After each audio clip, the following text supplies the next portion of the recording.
دنیا کے اندر ڈھیر سارے واقعات ہوتے ہیں، ہم روز دیکھتے ہیں فلاں آدمی جوانی میں انتقال کر گیا، ابھی بالکل جوان تھا، کوئی بیماری نہیں تھی، کوئی آثار نہیں تھے، کوئی بڑھاپا نہیں تھا، کوئی بال سفید نہیں تھے، چلا گیا، رخصت ہو گیا۔ اب اس طرح کی جتنی بھی چیزیں ہوتی ہیں اس سے دو قسم کا لوگ نتیجہ اخذ کرتے ہیں۔ ایک لوگ اس سے عبرت لیتے ہیں۔ عبرت کیا ہے؟ کانوں کو ہاتھ لگائیں گے، توبہ توبہ توبہ استغفر اللہ، اللہ معاف کرے جی، دیکھو ابھی اسی عمر میں بیچارہ رخصت ہو گیا، یہ عبرت ہے۔ وہ دیکھو جی ابھی بچے چھوٹے ہیں، ابھی دیکھو وقت آیا تھا آسانی دیکھنے کا، ابھی حالات ٹھیک ہوئے تھے، دیکھو جی توبہ توبہ کیا معاملات ہیں، بس کانوں کو ہاتھ لگایا، چھٹی ہو گئی، یہ عبرت ہے۔ اور کچھ لوگ ایسے ہوتے ہیں جو ان چیزوں سے نصیحت حاصل کرتے ہیں۔ وہ کہتے ہیں یار وہ جوانی میں چلا گیا ہے تو میں بھی تو جا سکتا ہوں نا، لہذا وہ کیا کرتے ہیں؟ وہ اپنے آپ کو بدلتے ہیں، اپنے اعمال کو بدلتے ہیں، اپنے اخلاق کو بدلتے ہیں، اپنے کردار کو بدلتے ہیں، اپنے شب و روز کو بدلتے ہیں، اپنی صبحوں اور شاموں میں تبدیلی لاتے ہیں، اپنی جوانی کو ضائع نہیں کرتے۔ میں اور آپ روزانہ ڈھیروں عبرت کی چیزیں اپنے معاشرے میں دیکھتے ہیں۔ ہمارے قریبی لوگ چلے گئے، ہم نے ان کے جانے کے بعد کہا یار دیکھو زندگی کا بھروسہ کوئی نہیں، کل یہ بندہ ہمارے ساتھ تھا، آج رخصت ہو گیا، بھروسہ کوئی نہیں، پتہ نہیں کیا ہوگا۔ یہ عبرت ہے، توبہ توبہ کی، پھر اسی کام لگ گئے غافلوں والے۔ لیکن اگر وَمَوْعِظَةً لِّلْمُتَّقِينَ پر عمل ہوتا تو پھر ہم کیا کرتے؟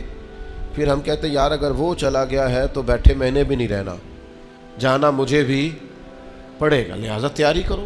عبرت اور نصیحت، اس میں فرق ہوتا ہے۔ ہم چیزوں کو بطور عبرت دیکھ تو لیتے ہیں پر ان سے نصیحت حاصل نہیں کرتے۔ ہمیں نصیحت حاصل کرنی۔ قرآن مجید فرقان حمید کے اندر بہت ساری قوموں کے احوال اللہ نے بیان فرمائے۔ کس لیے بیان کیے؟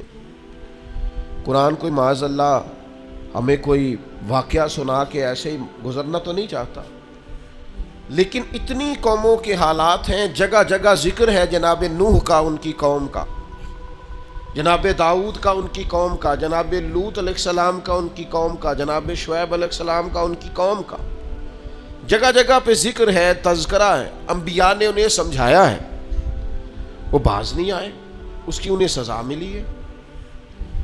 جناب شعیب علیہ السلام کی قوم ناپ تول میں کمی کرتی تھی، یوں سمجھ لیجئے کہ جتنے پیسے لیتی تھی اتنا مال نہیں دیتی تھی، اللہ نے عذاب دیا انہیں۔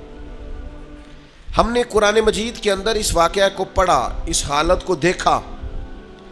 اب جب ہم نے وہ عذاب والی چیزیں پڑھی نا، ان پر عذاب آیا، وہ چیخ کی آواز آئی زوردار، اتنی زوردار کہ لوگ تاب نہ لا سکے اور مر گئے۔ تو ہم نے کہا توبہ توبہ، اللہ معاف کرے، اللہ معاف کرے۔ بس یہ ہے عبرت اور نصیحت، یہ ہے کہ کچھ بھی ہو جائے آج کے بعد ناپ تول میں کمی نہیں کرے، جو مرضی ہو جائے، جتنے مرضی غربت آ جائے، جتنے مرضی حالات ابتر ہو جائیں، لیکن ہم کبھی بھی کسی شخص کے ساتھ یہ والا معاملہ نہیں کریں گے کہ پیسے پورے لیں گے چیز تھوڑی دیں گے۔ اس عبرت سے نصیحت کیا حاصل کی؟ جہاں میں ہے عبرت کے ہر سو نمونے، مگر تجھ کو اندھا کیا رنگ و بو نے، کبھی غور سے یہ بھی دیکھا ہے تو نے، جو آباد تھے وہ مکان اب ہے سونے، جگہ جی لگانے کی دنیا نہیں ہے، یہ عبرت کی جا ہے، کوئی تماشا نہیں ہے۔ غور یہ کرنا ہے کہ وہ والا جرم، وہ والی خطا، وہ والا معاملہ کہیں ہمارے اندر تو نہیں ہے۔